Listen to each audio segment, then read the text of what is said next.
Hello, എല്ലാവർക്കും നമസ്കാരം. Mallu cooking വീഡിയോയിലേക്ക് എല്ലാവർക്കും സ്വാഗതം. ഞാനിന്ന് ഒരു കടലക്കറിയാണ് വയ്ക്കാൻ പോകുന്നത്. നമ്മളത് കടല ഒരു 8 മണിക്കൂറോളം നമ്മൾ വെള്ളത്തിലിട്ട് കുതിർത്തതാണ്. നമ്മൾ ഇതിലേക്ക് ഇത്തിരി മഞ്ഞൾപ്പൊടി, ഇത്തിരി ഉപ്പും ചേർത്ത് നമ്മൾ ഇപ്പോൾ ഒരു 8 വിസിൽ നമ്മൾ ഇത് അടുപ്പിക്കണം. എന്നാലേ ഇത് വേഗത്തുള്ളൂ. നമുക്കന്നേരം ഇത്തിരി മഞ്ഞൾപ്പൊടി, ഒരു 1/4 ടീസ്പൂൺ മഞ്ഞൾപ്പൊടി,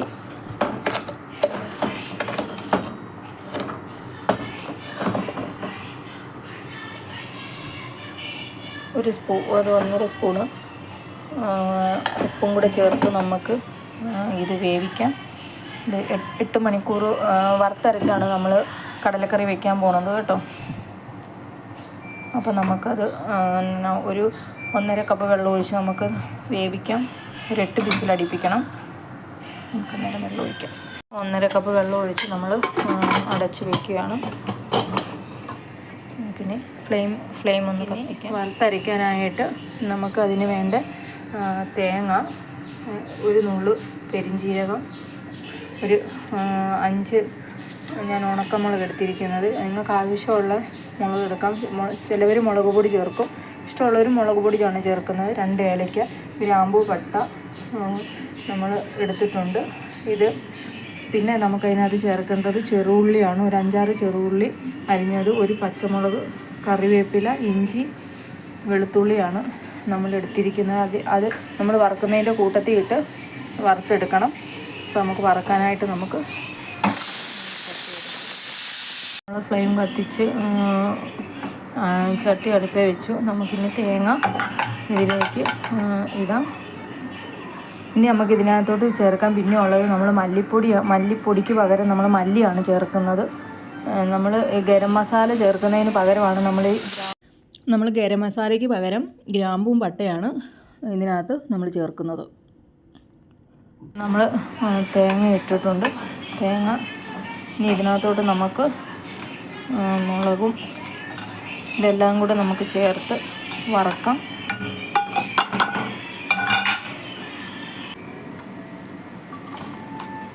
ഇനി നമുക്ക് ഇതിൽ മല്ലിയാണ് ചേർക്കേണ്ടത്. നല്ലതായിട്ടൊന്ന് വറുത്തെടുത്തോണ്ട് വരാം. നമ്മുടെ കടലയെല്ലാം ഇവിടെ നന്നായിട്ട് വെന്തിട്ടുണ്ട്. ഇനി നമ്മൾ തേങ്ങ നമ്മൾ വറുത്ത് അരച്ച് വെച്ചിട്ടുണ്ട്.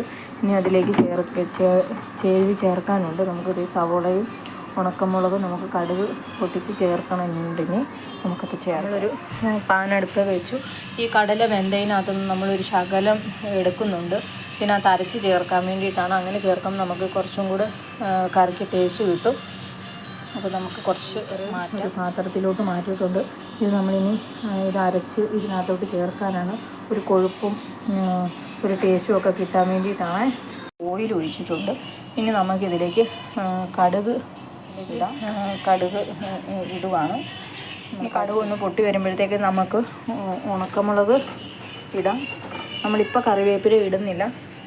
ഇത് ചേർത്തെല്ലാം കഴിഞ്ഞിട്ടേ നമ്മൾ കറിവേപ്പില ഇടുന്നുള്ളൂ.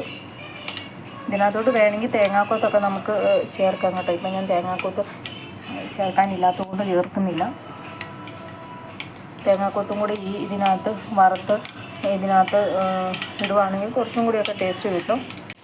നമ്മുടെ കടുക് ഇവിടെ പൊട്ടി നമ്മൾ ഉണക്കമുളക് ഇട്ട് നമുക്കിനകത്തോട്ട് സവോള അരിഞ്ഞ് ചേർക്കാം. ഒരു ചെറിയ സവോള ഞാൻ അരിഞ്ഞ് ചെറുതാക്കിയിട്ടുണ്ട്. നമുക്കതും കൂടെ ഇടാം. നമ്മൾ ഈ സവോള വെച്ച് ഒന്ന് ബ്രൗൺ ഷെയ്ഡിൽ ഒന്ന് ആയി വരണം. എന്നിട്ട് വേണം നമുക്ക് അരപ്പ് ചേർക്കാനായിട്ട്. നമ്മൾ നമ്മൾ കടല വേവിക്കാനായിട്ട് പോയപ്പോൾ നമ്മൾ അതിനകത്ത് ഉപ്പ് ചേർത്തിട്ടുണ്ടായിരുന്നു.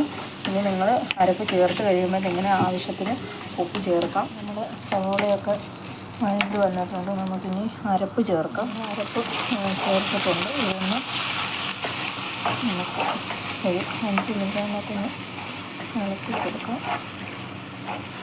അപ്പോൾ നമ്മൾ പുളിവെള്ളം ചേർക്കാൻ പോകുന്നത് ഇത്തിരി പുളിവെള്ളം നമ്മൾ ചേർത്ത് ഒരു ശകലേ ചേർത്തിട്ടുള്ളൂ. ഇനി നമുക്കിതിലേക്ക് കടല ഇടണം. വെച്ചിരുന്ന കടല കുറച്ചെടുത്ത് വെച്ചിരുന്നു, അത് നമുക്കിതിലേക്ക് ചേർക്കാം. എന്നാലും ഒരു കൊഴുപ്പും ഒരു ടേസ്റ്റും ഒക്കെ ഇതിന് കിട്ടത്തുള്ളൂ. നമ്മളിപ്പോൾ അരച്ച് വെച്ചത് നമ്മൾ ഇതിൽ ചേർത്തിട്ടുണ്ട്. ഇനി ഒന്ന് പറ്റണം. എല്ലാവരും ചെയ്ത് നോക്കണം. ചെയ്ത് നോക്കിയിട്ട് നിങ്ങളുടെ അഭിപ്രായങ്ങൾ നിങ്ങൾ കമൻറ്റ് ബോക്സിൽ അറിയിക്കണം. അപ്പം നല്ലതായിട്ട് കുറുകിയിട്ടുണ്ട് നമ്മുടെ അരപ്പ്. അപ്പോൾ അടുത്ത വീഡിയോയുമായിട്ട് വരുന്നിടം വരെ നമസ്കാരം.